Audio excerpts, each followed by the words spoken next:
Welcome to GameCheck. I'm Matt. This is Art. Let's go ahead and take a look at our first app. What's up?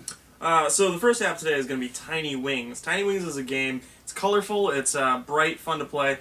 Basically, it's built around a single mechanic. When you put your finger on the screen, your bird gains gravity, falls to the ground. When you release, loses gravity, flies into the air. It's colorful. The scenery changes from day to day. The objectives change based on how far you've gotten in the game. It got an overall score of 4.25 on the rating system. Let's take a closer look. So, what did you like about Tiny Wings? Okay, first and foremost, I love the colors. It's got a great, colorful kind of animation to it. Gives you kind of a Dr. Seuss feel with the striped land and the bird's got like a frill on him. Really colorful stuff. Okay, what made the app great for me was the new and continuing objective, because I mean the gameplay really stays the same the whole time, but the objectives change, giving you new things to try to achieve. Yeah, and the mechanic is really easy to pick up. I mean, you can give this to your girlfriend, you can give it to a little kid, you can give it to your grandpa. Anybody will be able to pick up this game really quickly. It's very easy to learn, very fun to play. But one thing it's lacking in is replayability. Once you've progressed far enough into the game, once you've accomplished some of these objectives, once you've gotten far enough through these nests, you start to feel that it's all kind of the same kind of thing. You get that feeling? Definitely, yeah. Even though the islands do change every day, you are still just doing the same thing over and over with the same one mechanic. But in the end, you know, because this app dethroned Angry Birds, it took the #1 slot on the App Store. When you boil it right down, the game's just fun to play. It's cute, simple, it's perfect for a little quick play, something to play while you're on the subway, maybe while you're waiting in line. It's a great game for that kind of thing. How did you score Tiny Wings?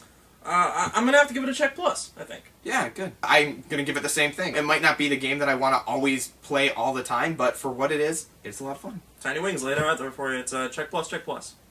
Alright, next up is Liqua Pop. We gave it a rating of 2. Basically, it is a match 3 puzzler, but very unique in its genre. You're matching colored bubbles, and they're fluid. They're not locked into a grid on screen. You can move them around, grab 3 or 4 together, and once you get that, you can pop them. And if you can pop several at a time, you kind of create a chain and get extra points. Additionally, the way the game kind of, grows is they introduce power-ups in the form of bugs. And these bugs, like a ladybug or something like that, and eventually they give them weird names like a bomb bug, things like that. Both positive and negative. And they affect gameplay. They change the gameplay around. Like, for the first one, you just get a bonus for unlocking it. The next one changes the color of all the bubbles. The next one blows everything up. And then eventually you get to the void bug and the mono bug, which start to have negative effects on your gameplay. All in all, you got brilliant colors, just beautiful colors in the water bubbles you got going on here. But one thing that does get kind of annoying after a while is the sound. It's got this repetitive kind of sound that at first you think is kind of cute, kind of grates on you after a while. It really does, yeah. And it's even worse if you happen to be sitting in the same room with someone also playing the game. That doesn't make it any better. The difficulty levels were kind of inconsistent too, because you'd go from one level that was just really hard that you might spend, 2, 3, 5 tries on, and then get to the next level and it's, a piece of cake.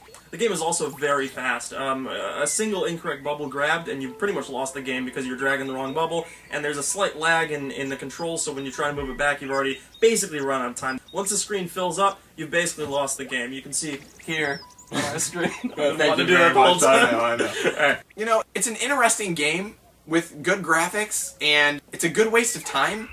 But in the end, I mean, it's really just not that fun, right? And that's kind of what a game boils down to. If you're really into the aesthetics, it might be worth a download just to see the fluid motion of the bubbles moving across the screen as you pull them and things like that. Within its genre, it's very innovative, and hopefully we'll see this kind of mature as time goes on, become a real game worth playing.